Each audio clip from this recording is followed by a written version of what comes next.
Halo, selamat datang di channel Kaonime, channel yang membahas tentang alur cerita manga dan manhwa. Tak usah berlama-lama lagi, langsung saja kita mulai pembahasannya. Gaspol. Pada pembahasan kali ini kita akan melanjutkan pembahasan dari manhwa yang berjudul Still Eating Player, di mana di part sebelumnya kita telah melihat Hyunmook yang mengeluarkan serangan dengan skala yang sangat luas yang tepat menghujam ke arah monster, zombie, dan juga kumpulan skeleton. Dan lalu bagaimanakah kisah kelanjutannya? Tak usah berlama-lama lagi, langsung saja kita ke pembahasannya. Gaspol. Di scene awal pada chapter kali ini memperlihatkan keadaan setelah Hyunmook melancarkan serangan skala besarnya, dan nampaklah terlihat banyak sekali mayat-mayat dari monster yang diserang oleh Hyunmook sebelumnya. Sersan Kim yang berada tepat di atas gedung melihat kejadian itu. Ini dia begitu takjub dengan apa yang baru saja terjadi di depan matanya. Sembari itu ia berkata, orang ini benar-benar gila. Dan lalu tiba-tiba saja terdengarlah sebuah pengumuman yang mengatakan evakuasi orang yang terluka dan eliminasi semua monster yang masih tersisa. Saya ulangi, cepat evakuasi orang yang terluka dan eliminasi semua monster yang masih tersisa. Dan lalu kini Shin pun beralih ke salah satu tentara yang sedang mengevakuasi orang yang sedang terluka. Dan sembari itu dia berkata, apa kali Hyunmook benar-benar sekuat ini? Dan lalu dari kejauhan, Sersan Choi Yongjun bersama Seo Eun-ha yang melihat kejadian sebelumnya kini merasa tidak percaya. Sembari itu Choi Yongjun berkata, apakah batalion kita punya player ranking A yang aku tidak ketahui? Namun Seo Eun-ha pun menjawab, aku tidak berpikir ranknya bisa menjelaskan ini. Dan lalu Choi Yongjun pun berkata, apa? Dan lalu ini Seo Eun-ha pun mulai menjelaskan kepada dia menggunakan kemampuan warp dengan ketinggian yang cukup tinggi dan mengubahnya menjadi serangan luas di atas ranking A. Lee Hyunmook orang ini benar-benar luar biasa. Dan lalu kini Shin pun beralih memperlihatkan Hyunmook yang nampak sudah kelelahan setelah melayangkan serangan skala besarnya itu. Sontak Lee Min-hee yang berada tepat di sampingnya di sini menjadi khawatir sembari berkata, Lee Hyunmook, apa kau baik-baik saja? Tapi di sini Hyunmook pun menimpali pemimpin peleton, ini masih belum berakhir. Kau harus fokus dalam mempertahankan warp zone-nya. Mendengarkan hal itu, di sini Lee Min-hee pun menjadi cukup panik sembari ia berkata, hei, aku berada pada batasku juga. Aku tidak bisa mempertahankannya lebih lama. Namun di sini Lee Hyunmook yang masih tidak ingin menyerah berkata, sedikit lagi, hanya sedikit lagi, ku mohon bertahanlah. Dan lalu kini Shin pun beralih memperlihatkan wanita vampir yang tepat berada di atas gunung. Dan salah satu bawahannya yang bertopi di sana muncul dan berkata, oh Kang Mook, dikerahkan ke ruang kendali komando. Tapi dia tidak merespon, semua monster hampir dimusnahkan. Haruskah kita menunggu sampai gate terakhir terbuka? Mendengarkan hal itu di sini si wanita vampir itu pun menimpali, diamlah dan biarkan aku berpikir, sialan. Dan lalu ia pun lanjut bergumam, itu bukanlah kekuatan dari Mountain King, seorang kandidat untuk Sword Saint ataupun seorang Holy Knight. Kami tidak memperoleh cukup informasi mengenai orang ini dengan serangan area sebesar ini. Mungkinkah dia berada pada tingkat eksekutif militer tingkat tinggi? Tapi tiba-tiba saja lamunannya itu menjadi buyar diakibatkan teman yang bertopi itu pun menyapanya. Sembari ia pun melanjutkan, Carol, di sini ada mata-mata. Sontak hal itu pun membuat Carol menjadi sangat terkejut dan nampaknya dia menyadari di mana mata-mata yang dimaksud oleh bawahannya tadi. Dan lalu ia pun mengatakan, aku punya banyak pertanyaan yang harus kutanyakan sekarang. Segera bawa dia ke sini. Dan sontak setelah mendengarkan perintah itu, si pria bertopi tadi langsung menghilang dalam bayang-bayang. Dan nampaknya dia mencoba mengejar tentara yang menjadi mata-mata sebelumnya. Namun nampaknya di sini si tentara itu sempat melaporkan kepada teman-temannya, totem terlihat di lokasi B39. Saya ulangi, totem terlihat di lokasi B39. Mendengarkan transmisi suara itu membuat Hyunmook dan juga Lee Chongjun serta Seo Eun-ha menjadi cukup terkejut karena nampaknya lokasi totem sudah ditemukan. Dan lanjut tentara itu pun melaporkan, mereka mencoba menangkapku. Menurutku aku tidak mampu melarikan diri dari mereka. Dan nampaknya perkataannya itu memang benar, karena diperlihatkan kini si pria bertopi sudah menangkap tentara itu. Mendengarkan transmisi suara yang terputus itu, di sini sontak Hyunmook menjadi cukup gelisah sembari memanggil nama tentara itu, Kim Kyung Jin. Pusat komando segera gerakkan drone ke lokasi yang dilaporkan. Dan lalu Shin juga memperlihatkan Seo Eun-ha yang mengatakan kepada Choi Yong-jun untuk cepat bergegas. Dan dengan tatapan yang cukup serius, di sini Choi Yong-jun pun menimpali, yang kubutuhkan hanyalah 1 detik. Dan dengan kecepatan yang sangat tinggi, Choi Yong-jun pun menghilang dari tempat di mana dia berpijak sebelumnya. Dan lalu kini Shin pun beralih memperlihatkan Carol yang nampak mulai gelisah karena mata-mata yang datang ke arahnya tidak hanya 1 orang, dan dia menyadari nampaknya lokasinya itu sudah diketahui. Jadi dia mencoba mengerahkan salah satu bawahan monster langsungnya untuk menyerang Seo Eun-ha yang kini sudah mulai mendekat ke tempat lokasi mereka berada. Dan beberapa saat pun berlalu, kini diperlihatkan Seo Eun-ha yang tengah disergap oleh monster yang berukuran besar. Dan nampaknya monster itu tidak segan-segan untuk melayangkan sebuah serangan yang kuat tepat menuju ke arah mereka. Namun nampaknya di sini para bawahan Seo Eun-ha mencoba menahan serangan itu menggunakan perisainya yang dilapisi dengan magic. Namun nampaknya serangan itu terlalu kuat sehingga mampu menghancurkan magic barrier yang digunakan oleh bawahan Seo Eun-ha. Tapi di sisi yang lain nampaknya Seo Eun-ha juga sedang dalam keadaan genting karena salah satu monster yang lain sedang menyerangnya, dan nampak Seo Eun-ha sedang kesusahan menahan serangan itu. Namun dengan pengalaman dan kekuatan bertarungnya, Seo Eun-ha mampu menghempaskan serangan pedang yang dilayangkan oleh monster sebelumnya itu. Dan lalu dia pun memerintahkan kepada para bawahannya untuk menjaga jarak dari para monster itu. Dan diketahui monster itu bernama Haunted Armor. Jika kau terlalu dekat, bagian manapun yang tersentuh olehnya akan membusuk. Mendengarkan perintah itu, di sini nampaklah salah satu bawahan dari Seo Eun-ha mencoba menolong si pria yang menggunakan perisai sebelumnya yang kita ketahui itu adalah Ah Min Tae. Dan lalu temannya yang lain lagi menunjuk tepat ke arah depan dan berkata, ternyata jumlah mereka tidak hanya 2, tetapi sangat banyak yang berdatangan ke sini. Dan lalu kini kita diperlihatkan Seo Eun-ha yang dalam kondisi tidak menguntungkan karena saat ini dia dikepung oleh banyak sekali monster Haunted Armor. Bawahan yang melihat keadaan itu, di sini dia pun berkata, pemimpin Platon, apa yang harus kita perbuat? Namun tiba-tiba saja Seo Eun-ha mengeluarkan perisainya dan berkata, tetaplah dekat di belakangku. Dan sebuah sayap yang sangat besar pun keluar dari kedua armor Seo Eun-ha. Dan sayap itu menciptakan sebuah barrier yang mengelilingi Seo Eun-ha bersama bawahannya. Dan nampaknya barrier itu mengeluarkan energi suci sehingga para monster itu tidak mampu menjangkaunya. Karena sesaat setelah para monster itu mendekat, mereka pun kini mulai melepuh. Dan nama dari skill Seo Eun-ha itu adalah Holy Dome. Dan lalu setelah menancapkan perisainya, di sini Seo Eun-ha bersiap-siap untuk melompat sembari itu berkata, untuk sekitar 7 menit kau akan mendapatkan blessing holy power di dalam kubah. Kalau kau mendapat kesempatan selagi pertarungan, tinggalkan area ini dan prioritaskan menemukan totemnya. Mendengarkan hal itu, salah satu bawahannya di sana pun menimpali, tapi bukankah monster-monster itu sangat kuat, yang mana Anda membutuhkan seluruh Platon hanya untuk melawan 1? Apa Anda yakin Anda akan baik-baik saja jika seorang diri? Namun dengan percaya diri di sini Seo Eun-ha pun mengatakan, aku lebih dari cukup. Dan lalu kini diperlihatkan Seo Eun-ha yang mencoba melayangkan sebuah serangan yang dimana pedangnya itu dilapisi dengan holy light. Dan dengan seketika ia pun menancapkan pedangnya itu tepat di salah satu Haunted Armor yang ada di sana. Dan nampaknya serangan Seo Eun-ha itu mampu membelah 2 kepala dari salah satu monster yang ada di sana. Namun kawanan dari monster Haunted Armor itu tidak tinggal diam saja. Dia mencoba melayangkan sebuah serangan tepat menuju ke arah Seo Eun-ha.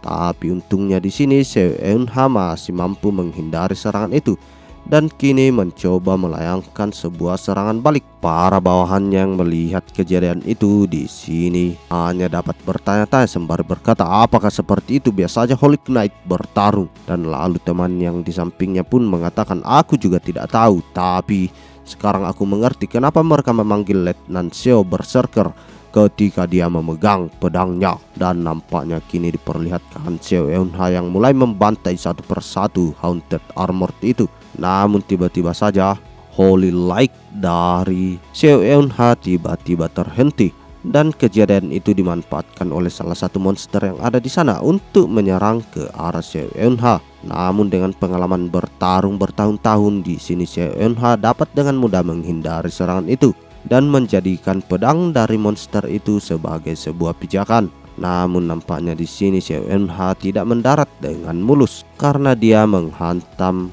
pepohonan yang ada di sana, dan tiba-tiba saja muncul jendela notif di hadapannya. Peringatan, kutukan Gregory Azazel tengah menyebar. Semua holy power yang ada di area ini sedang ditekan. Gregory adalah sebuah organisasi dari malaikat jatuh dan Azazel adalah pemimpin mereka. Relic of the Fallen Angel digunakan oleh Azazel adalah sebuah item anti holy power, dan sepertinya pelaku dari kejadian itu adalah Carol yang menggunakan item yang dimaksud sebelumnya, dan nampaknya di sini Carol memancarkan aura kehitaman bercampur kehijauan, dan lalu kini diperlihatkan Seo Eun Ha yang begitu terkejut karena kini di hadapannya muncullah Carol yang sangat marah dan berkata, akhirnya aku bisa melihatnya, wajah arogan dari seorang Holy Knight. Dan lalu setelah itu kini Shin pun beralih memperlihatkan Choi Yong Jun yang sedang mencari di mana keberadaan dari si pria bertopi hitam. Dan nampaknya di sini dengan kecepatan yang sangat tinggi, Choi Yong Jun mampu menemukan si pria bertopi sebelumnya. Dan tanpa aba-aba dia pun langsung melayangkan sebuah serangan yang tepat mengarah ke tangan dari si pria bertopi itu, sehingga serangan itu mampu memutuskan tangan dari si pria bertopi dan membebaskan tentara yang ditangkap sebelumnya. Namun tiba-tiba saja Choi Yong Jun dikejutkan dengan menghilangnya si pria bertopi sebelumnya yang ada di hadapannya, dan yang tersisa hanyalah asap hitam. Choi Yong Jun yang melihat kejadian itu, di sini dia nampak mulai berpikir sembari berkata, asap, aku bahkan tidak merasa seperti menebas sesuatu. Dan mereka menghilang dalam kegelapan. Dan lalu dia pun berbicara kepada tentara yang tertangkap sebelumnya.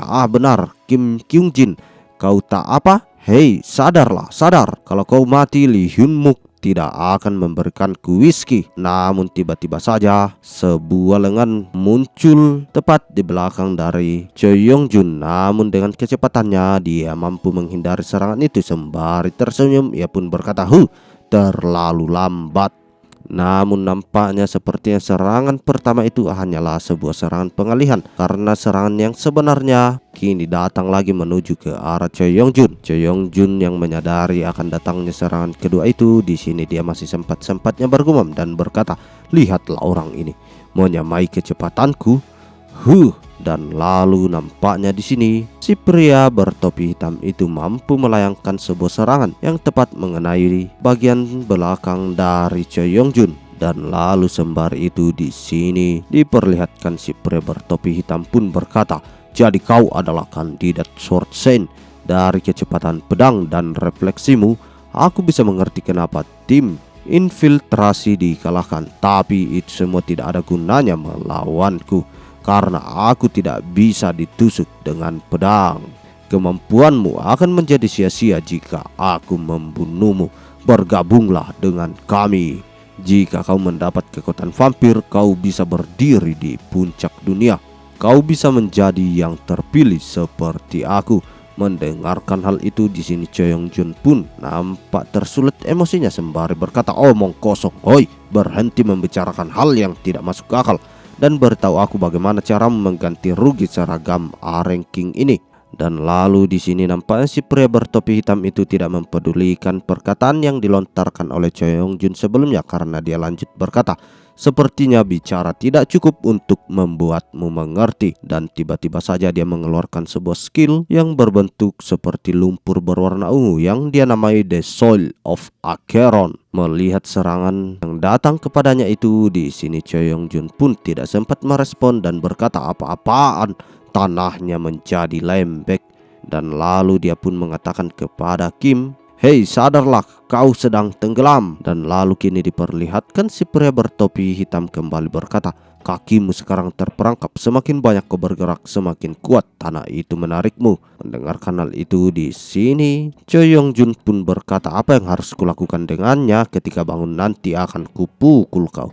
sangat menyulitkan bertarung sambil menggendongnya. Namun sembari berkata seperti itu, kini tiba-tiba sebuah serangan datang menuju ke arahnya. Sembari menyerang, si pria bertopi hitam sebelumnya berkata, "Apa itu kata-kata terakhirmu?" Namun untungnya di sini Choi Yong Jun yang terperangkap masih mampu menghindari serangan yang dilayangkan oleh si pria bertopi hitam itu, sehingga serangan itu hanya menggores bahu dari Sersan Choi Yong Jun. Dan dengan kecepatan yang sangat tinggi di sini Sersan Choi Yong Jun masih mampu melayangkan serangan balik yang tepat menebas lengan dari si pria bertopi. Namun lagi-lagi seperti sebelumnya, tubuh dari si pria bertopi itu berubah menjadi kepulan asap. Dan dari balik kepulan asap, di sini si pria bertopi pun berkata, "Aku yakin sudah memberitahumu, menusukku tidak ada gunanya." Dan lalu serangan demi serangan dilayangkan oleh si pria bertopi hitam. Tetapi nampaknya di sini Choi Yong Jun tidak ingin menyerah begitu saja. Dia terus saja mencoba menebas kembali ke arah si pria bertopi hitam. Namun nampaknya semua itu menjadi sia-sia karena tubuh dari si pria bertopi hitam ini selalu saja berubah menjadi asap setiap kali ditebas. Si pria yang bertopi hitam yang kini sudah berada di atas angin, dia pun berkata kepada Choi Yong Jun, "Sungguh memalukan untuk reputasimu sebagai seorang kandidat Sword Sen. Punggungmu benar-benar tidak terlindungi." Melihat hal itu, di sini Choi Yong Jun nampak sedikit kesal sembari berkata, "Oi, tunggu, kau terus-terusan mengincar punggungku. Luka di punggung adalah hal yang memalukan bagi seorang swordman. Aku akan menghadapinya secara langsung." Melihat tingkah laku dari Sersan Choi Yong Jun yang seperti itu, di sini si pria bertopi hitam pun berkata, "Tidak bisa kupercaya aku menawarkan si bodoh ini menjadi salah satu dari kami. Sangat memalukan." Namun tiba-tiba saja entah apa yang membuat Sersan Choi Yong Jun menjadi tersenyum. Sembari itu dia berkata, "Sekarang itu tidak akan menyeret kami. Terima kasih karena teralihkan dengan mudah, idiot." Mendengarkan hal itu, di sini nampak si pria bertopi hitam itu tidak mengerti apa yang dimaksud Sersan Choi Yong Jun. Jadi dia hanya dapat berkata, "Sudah cukup dengan gertakanmu sekarang. Kau cuma tidak beruntung karena harus melawanku." Namun nampaknya di sini Sersan Choi Yong Jun pun langsung menimpali, "Hoi, sudah cukup. Apa kau pernah ditebas dengan kecepatan cahaya?" Mendengarkan hal itu, di sini si pria bertopi pun menimpali, Aku mulai lelah dengan ini sekarang. Aku tidak membutuhkan orang gila. Matilah sekarang." Namun tiba-tiba saja sekujur tubuh dari Sersan Choi Yong Jun memancarkan cahaya keemasan, dan dengan sangat cepat di waktu sepersekian detik dia keluar dari lumpur dan melayangkan serangan balik tepat menuju ke arah si pria bertopi hitam itu. Dan nampaknya serangan itu mampu memutuskan lengan dari si pria bertopi hitam. Dan tidak hanya sampai di situ saja, beberapa tebasan kembali dilayangkan oleh Sersan Choi Yong Jun. Dan nampaknya serangan itu tak mampu direspon oleh si pria bertopi hitam karena seakan-akan waktu berhenti di hadapannya. Dan sesaat setelah itu kini diperlihatkan tubuh dari si pria bertopi hitam itu sudah terbagi menjadi beberapa bagian. Dan efek kepulan asap yang ditimbulkan dari serangan Sersan Choi Yong Jun sebelumnya kini sangat menggelegar, sehingga membuat seluruh area yang ada di sana tertutupi oleh debu. Dan setelah efek kepulan debu itu sudah mulai menghilang, nampaknya si pria bertopi itu sudah menghembuskan napas terakhirnya. Dan sembari itu Choi Yong Jun pun mengatakan, "Aku menggunakan pedang tanpa holy power, jadi itu pasti lebih sakit. Tapi itu masih belum cukup untuk membunuhmu. Sepertinya aku harus menghancurkan totemnya." Dan nampaknya si pria bertopi hitam sebelumnya belum mati. Sembari itu dia pun berkata, "Hoi, kau orang gila bajigur, ini tidak masuk akal, kau curang." Namun dengan senyuman yang jahat, di sini Choi Yong Jun pun menatap kepadanya sembari berkata, "Hahaha, tidakkah mulutmu itu kasar sekali? Bagaimana kau menahan diri selama ini? Tidak ada yang spesial. Kau hanya terpotong dengan kecepatan cahaya." Dengarkan hinaan itu, di sini si pria bertopi hanya dapat berkata, "Kau bajigur." Dan lalu kini diperlihatkan kembali cahaya menyinari seluruh tubuh Sersan Choi Yong Jun sembari berkata, "Biarkan aku membersihkan mulut kotormu." Dan dengan sangat cepat beberapa tebasan melayang kembali tepat menuju ke arah si pria bertopi hitam. dan nampaknya itu sudah mengakhiri pertarungan yang ia lakoni. Dan tiba-tiba saja diperlihatkan Sersan Choi Yong Jun yang kini sudah tertidur di tanah sembari berkata, aku sangat lapar. Jika aku meningkatkan metabolismeku ke tingkat ini sekali lagi, aku mungkin benar-benar akan mati. Dan lalu kini Shin pun beralih kembali memperlihatkan Carol yang sudah berada tepat di hadapan dari Seo Eun Ha. Dia nampaknya tersenyum menyeringai sembari berkata, aku sangat penasaran ekspresi macam apa yang akan dibuat oleh Holy Knight selagi dia sekarat.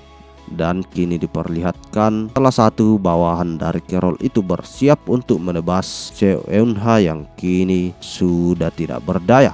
Namun sesaat sebelum serangan itu menghantam Seo Eun Ha, tiba-tiba pedang terbang dari Lee Hyun Mook kini datang menghujam monster itu, sehingga arah dari serangannya itu kini mulai berbelok dan tidak mengenai Sersan Seo Eun Ha. Dan dari dalam warp kini diperlihatkan Lee Hyun Mook yang melompat untuk memasuki area pertarungan. Melihat kehadiran Lee Hyun Mook yang ada di sana membuat Carol menjadi cukup terkejut dan dia pun berkata, siapa lagi orang ini? Namun Lee Hyun Mook yang kini sudah dipenuhi oleh rasa emosi, dia pun berkata, di mana prajurit yang kau kejar? Jawab aku, di mana anggota skuadku? Dan ya, itu adalah akhir dari part kali ini. Bagaimana Mas Bro? Ceritanya semakin menarik saja bukan? Pada chapter kali ini kita diperlihatkan kemampuan yang sebenarnya dari Sersan Choi Yong Jun, yang dimana diketahui dia adalah salah satu kandidat dari Sword Saint. Dan nampaknya julukan Ace dari skuad batalion pertama itu bukanlah sekedar perkataan semata, karena pada chapter kali ini kita melihat kemampuan yang luar biasa yang ditunjukkan oleh Choi Yong Jun. Jadi bagaimanakah kisah kelanjutannya? Tetap pantau channel ini terus untuk mendapatkan update-update terbaru dan cerita-cerita menarik lainnya. Kalau begitu, sampai di sini dulu ya Mas Bro. Salam KO Nime.